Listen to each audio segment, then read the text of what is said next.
Welcome to my YouTube channel. I am Prabhuddha Viswas. Today I will speak about Qutb Minar and adjoining buildings.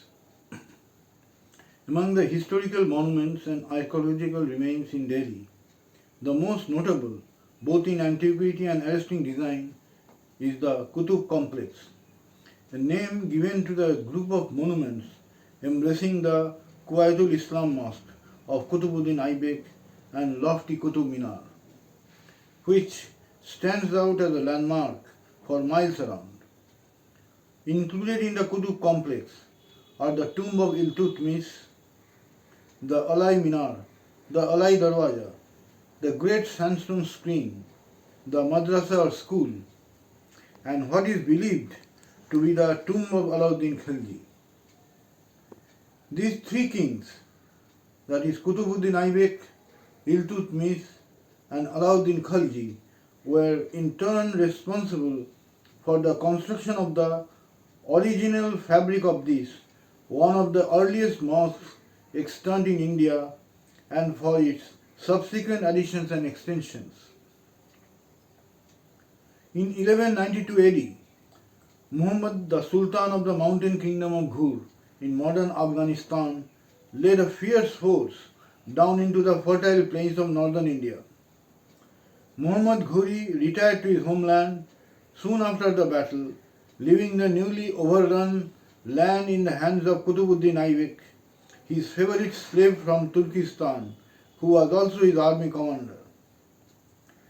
Holding sway over an unruly land of alien faith, Qutbuddin sought to leave the imprint of his religion on the new territory.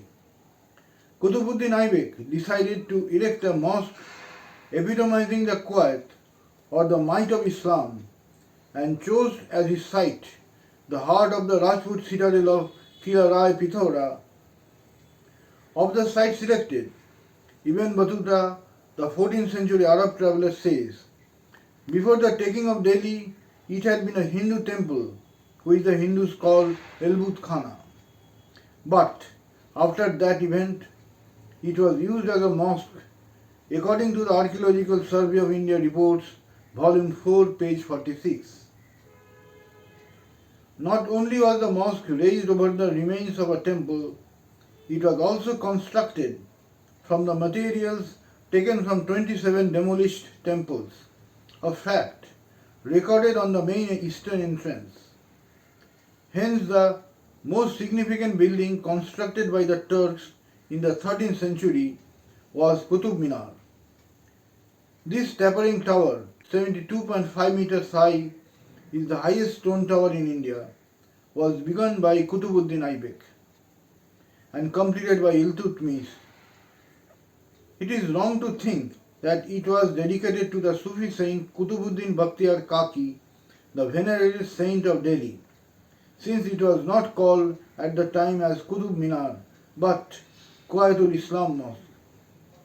Qutbuddin Aibak laid the foundation of the Quwaitul Islam Mosque and visualized the adjoining Qutb Minar as an aggrandizing monument celebrating the victory of Islam. The word Qutb means axis or staff, and Aibak, whose own name Qutbuddin means staff of God, clearly conceived the Qutb Minar as a fulcrum of his faith. It was clearly a monument to overthrow the spirit of the vanquished infidel peoples and sustain the courage of the faithful, exiled from their distant mountain land, according to archaeologist J. A. Page. As Qutb Minar attached to the Quwaitul Islam Mosque, it could have also served as a Madina from which the Muaddin could sound the Azan or the call to the faithful for prayer. Although it would be a stout-hearted Muaddin who would trudge up 379 steps every day, 5 times a day. Qutbuddin probably modelled his Qutb Minar on brick towers famed in his native Ghazni, 2 of which still exist to this day, but they were nowhere as solid or as high as the axis of Islam in this alien land. The ultimate origin of the Qutb Minar is probably to be found in such Sasanian structures in the towers of Jur and Firozabad in Persia, the Chaldean ziggurat observatories at Khorshabad, and the biblical Tower of Babel. Thus we learn that the construction of Qutb Minar was commenced by the commander of the army, the glorious, the great of Sultan Qutbuddin Aibak, who carried it up to the first story.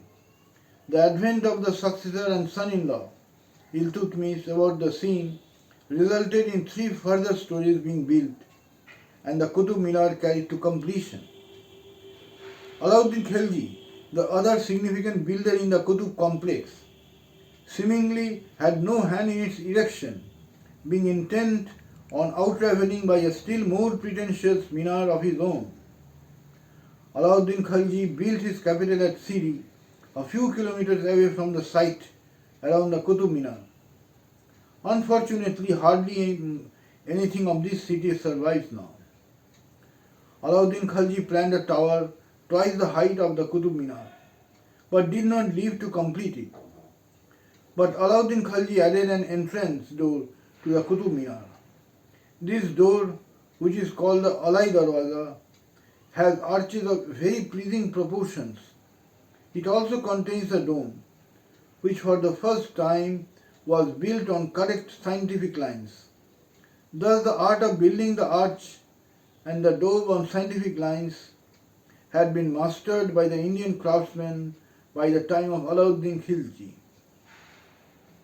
The 5th and the final story, and probably most of the 4th story, owe their existence to Firoz Shah Tughlaq, who according to Fatwati Firoz Shahi repaired the Qutb Minar of Sultan Muizuddin Muhammad Ghori, which had been struck by lightning, and raised it higher than before. It seems practically certain that the 2 upper stories of Firoz Shah have replaced the single and more heavily proportioned stage that originally crowned the Minar-u-Iltutmish. The last of these recorded repairs is referred to in the inscription over the entrance doorway at the foot of Qutb Minar, where we learn that the Minar of His Majesty Samsuddin in the reign of Sikandar Shah Lodi was repaired in the year 1503 AD, that is 909 Hijri. The Qutb Minar has survived series of lightning bolts and earthquakes in the 8th century. It has towered over Delhi. But the string of disasters has left the Qutb Minar unscathed, except for a slight tilt, some 2 feet off the perpendicular. The Qutb Minar was first struck by lightning in 1368 AD, which knocked off the top story. Sultan Firoz Shah Tughlaq replaced the fallen story with 2 floors that introduced white marble into an otherwise red and buff sandstone exterior.